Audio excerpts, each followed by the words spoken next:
I'm 22 and I feel so lonely in my 20s. Anyone just cry because they just want to feel love. I've been thinking about how lonely it is being single in your 20s. Being 38 and single with no kids is such a wild ride. The absence of intimacy is making many modern women feel very lonely and very sad. Dating in our generation is so scary. I personally struggle with dating apps. So attractive women have a very hard time getting men. There's just something so fucking lonely about you. Do you know what absolutely sucks as you get older? Feeling alone, being lonely. For many, it is the result of poor decisions that has led them on that path to loneliness.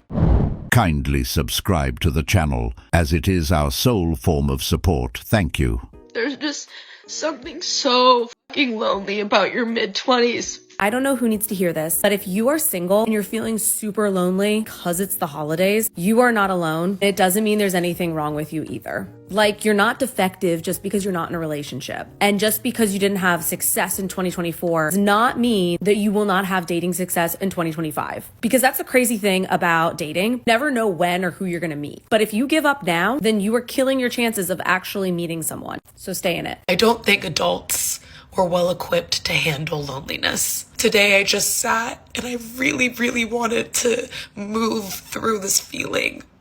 But loneliness is like feeling very stuck. It feels like you're never gonna not feel this way, and it just really hurts. If you're a girl and you're beautiful, smart, hardworking, and driven, you are most likely single right now. And all the guys are gonna get pissed right now, but it's so true. I honestly just think the options are so limited because hear me out. So like, as a girl, you want to find a partner that exceeds you in every single area. So like, you want someone that looks better than you, is smarter than you, is more hardworking, has better like social characteristics. Like, you look for a partner that has like better qualities than you, or at least like meets you. And not to be an absolute bitch of a person, but it's like when you're a girl that has all of her shit together, looks good, is hardworking, makes a lot of money, it's like, where do you go from there? There's so limited options. And then it's like the guys that are good options that would fit your standards are just cunts because like they have every option in the world. Because there's no absolute way I'm marrying someone that makes less money than me, isn't as funny, or like doesn't have as good of people skills. Like, there's just no way that that's happening. Many of these types of women seem to forget that relationships are about compromise and seeing the bigger picture beyond a checklist. Listen to her. She won't date a man who makes less money than she does or isn't funny. But what about the other qualities that truly matter in a relationship, like kindness, loyalty? The problem is, by holding on to such rigid standards, they end up sabotaging their own chances at love. Refusing to lower their standards or be open to different possibilities often leaves them stuck in a cycle of disappointment. They expect perfection without realizing that no one is perfect, not even themselves. Okay, being 32 and single and on dating apps. I just love life. I love it. I love life. I love it so much. The hardest part about being the single friend in your mid to late 20s is not the actual fact of like being single. It's thinking you were going to be somewhere else at this point in your life. Like, I am not happy with how my life's going. I don't know how to change it. The panic and the fear and the loneliness is like something I never thought I would have to deal with ever. And I'm like so happy for a lot of my friends, but like, I don't know why the universe said, yeah, you can sit home and be alone. Like, I don't want to be doing this. I'm feeling the loneliness today. This is one of those down days, one of those hard days when you've given up dating, there is nobody, and you gotta do this, but I feel a little bit like I'm faltering, I hate being lonely. I hate it. It's not that I don't love myself, it's not that I can't figure out ways to preoccupy myself. I have my music, I have my singing, I'm gonna start learning guitar. I enjoy playing piano. But there are just times where no matter what I do, no matter how many songs I sing, no matter how many TikToks I make, you know, no matter how much I distract myself, loneliness just kind of creeps in. Trying to stay strong and avoid those dating apps. So far, so good, though. As mentioned, these women are craving intimacy, and that's really why most of them are lonely and single. Deep down, they want someone to connect with on an emotional level, someone who truly sees and values them for who they are. However, their approach to relationships often conflicts with this desire. Many of them spent their prime years focusing on superficial attributes, and they end up paying the price later on. Right now, this woman is struggling to find that man on these dating apps, and she had to quit because of the frustration of not being able to land a guy. The frustration isn't just about not landing a guy. It's about realizing that her expectations and standards may no longer align with what's available to her. I'm 30 years old. I'm single. I live at home. I just spent the last year running around trying to figure out stuff, and I'm back at home. My job is hard. All my friends are getting married and engaged, and I'm not. Life just every day feels the same somehow, sometimes. And sometimes I'm like, what the heck am I doing? The prettiest girls that I know are actually pretty lonely. Okay, so this makes so much sense as to why I've been single my whole life, because obviously men are intimidated. Like, I get it now. Thank you for confirming that for me, hon. I'm tired. I'm tired. I'm exhausted. I'm mad.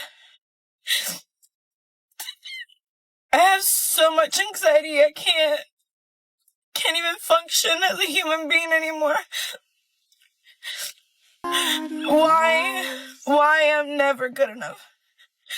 Why am I right here in this parking lot wondering, what did I do wrong this time? What was it? Why they all leave? Why I'm never pretty enough, funny enough, smart enough? Why I'm never worth it? And they don't tell you what's wrong. They just leave. And I'm tired. The problem is, when women end up in the position where they're questioning themselves about not being good enough, it's because they keep choosing the same types of guys. They gravitate toward men who check superficial boxes. What's often overlooked is that these types of men are not always looking for long-term, meaningful relationships. They may enjoy the chase, the attention, or the status that comes with dating, but they aren't necessarily interested in commitment or emotional depth. Women who consistently choose these men are setting themselves up for disappointment because they're prioritizing surface-level traits over qualities like emotional availability, kindness, and shared values. The truth is, the issue isn't about not being good enough. It's about not choosing wisely. I don't know what's worse, being completely single and having absolutely no love interest, or texting a grown-ass man a long paragraph describing how to just treat you like a basic human being, like bare minimum. I don't know.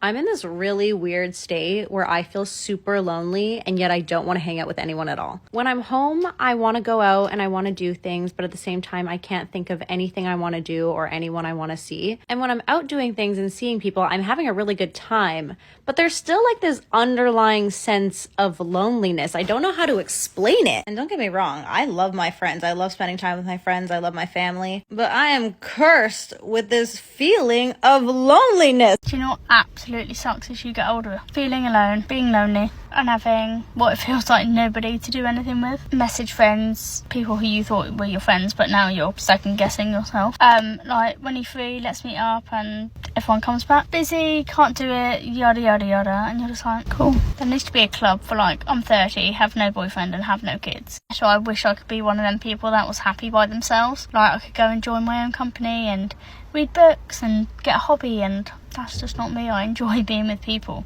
So when you have no people to be with, it's really fucking hard. Then sat here doubting myself, is it me? Am I an unlikable person? I try to be nice to everyone. It's just shit. And it's just makes me think everyone getting their God's sake, everyone getting their GCSE results at 16. whole life ahead of them. Like, I did not think at 16 that this is what my life would be like, that I would be struggling my whole life, that I would still not have found my group of people, my people. Like, I have my best friend and other friends, but I still feel pretty fucking lonely out here. Just thank God. Like, I was convinced my 30s were going to be it. Like, my 20s have been shit. Let's make my 30s it. I don't know what to do. Basically, her friends are in relationships, and she feels lonely with no company. What she's experiencing is the feeling of getting left behind. As she watches her friends pair off, settle down, and build lives with their partners, she can't help but feel like time is slipping away from her. She sees them sharing experiences, going on trips, or starting families, and it only amplifies her own isolation. It's not just about being single, it's about the emotional distance she feels from the people she used to share everything with. The loneliness she feels is compounded by the comparison to others. Seeing everyone else moving forward with their lives makes her wonder why she's still single and why she hasn't been able to find someone who meets her needs. The feeling of being left behind becomes more than just an emotional struggle. It can feel like a ticking clock, a reminder that time is passing, and she's not where she imagined herself to be at this point in life. I'll be 31 and I still have yet to have a boyfriend. And I would say that I'm at a stage in my life where obviously I very much want to be in a relationship. I want to find my person. I want to have a partner to do life with. I don't want to be alone. It sucks to be the person who's never chosen. It's not even about wanting to be in a relationship. It's not even about wanting to like sleep with everyone or do all these things. Not feeling desired does psychological warfare to you, because when everyone chooses everyone else except you, like the last kid being chosen for soccer, why am I the last one being chosen? The common denominator is obviously me. And then it just makes you feel bad. People are like, oh, self-love this, self-love that. Like, yeah, okay, I do love myself. But it'd also be nice to feel desired by other people other than myself. You know, self-love is like freaking cauliflower wings. They taste good. They're delicious. They're nice if you want a crispy fried snack. But if you craving chicken wings, the cauliflower wings are not gonna cut it. They're gonna be good. They're gonna be all right. But it's not the same thing. I want to walk into a room and people will be like, oh, wow, that girl. But instead, I'm the person where people grow to like me. They're like, oh, she's so funny. She's so nice. She's so kind. People like me for my personality, which is fine. Just saying everyone get to experience all these different things, all these different experiences. Or when you're at the bar and everyone's flirting with everyone except you, and you're just standing there alone, awkwardly. You have to go to the bathroom. What else are you supposed to do? No one's talking to you. Everyone's talking to everyone else. I don't know. Anyway. Madam, if no man is talking to you or approaching you, they're just not interested. It seems like to me this woman is craving validation. She's seeking that external approval and attention from men to affirm her worth. The silence or lack of interest from potential partners creates a void that only amplifies her insecurities. When women are constantly seeking attention from men, it often reflects a deeper need to feel desired and important. The reality is that no amount of validation from others will ever fill the emptiness if she hasn't learned to value herself first. If nobody is approaching her, it might not always be a reflection of her attractiveness or worth. It could simply be a result of the vibe she's giving off. Or, to be blunt, no man is interested. Dating in our generation is so scary. I personally struggle with dating apps. We have an infinite number of options at the tip of our fingers, and it's so bad. It creates a paradox of choice where we have an abundance of options, and whatever option we do pick, we end up feeling unsatisfied with. Everybody's fiending for instantaneous gratification and for the next best thing. All I want is an old school love where a boy has to ask my parents' permission before he takes me out. That's so sweet. And of course there's the risk of the process, but sometimes the people I meet through that, I don't know. Are you stuck in back-to-back situationships that seem to never work? Do you know how to get out of them? Hi. Is there someone we could talk to? Who knows how to get out of this? I made a map. Here's your situationships. You get out of them by finding someone who doesn't want to be in one. To the people that are in relationships, as somebody who is chronically single, I just have one question. Are you guys settling? Are you guys settling? Because I just feel like, so I'm 25 years old. I genuinely, when I say I am chronically single, I have not been in an actual legitimate relationship that I can be like, Mom and Dad, this is my boyfriend since I was in high school. Situationships, sure. Terrible people, honestly, who I've dated in the past, no offense. But I just like, I feel like, you know, I'm putting myself out there. I'm doing the apps, not by choice really, but only because I don't go out as much as I used to. So I feel like that's the only way I'm going to meet people.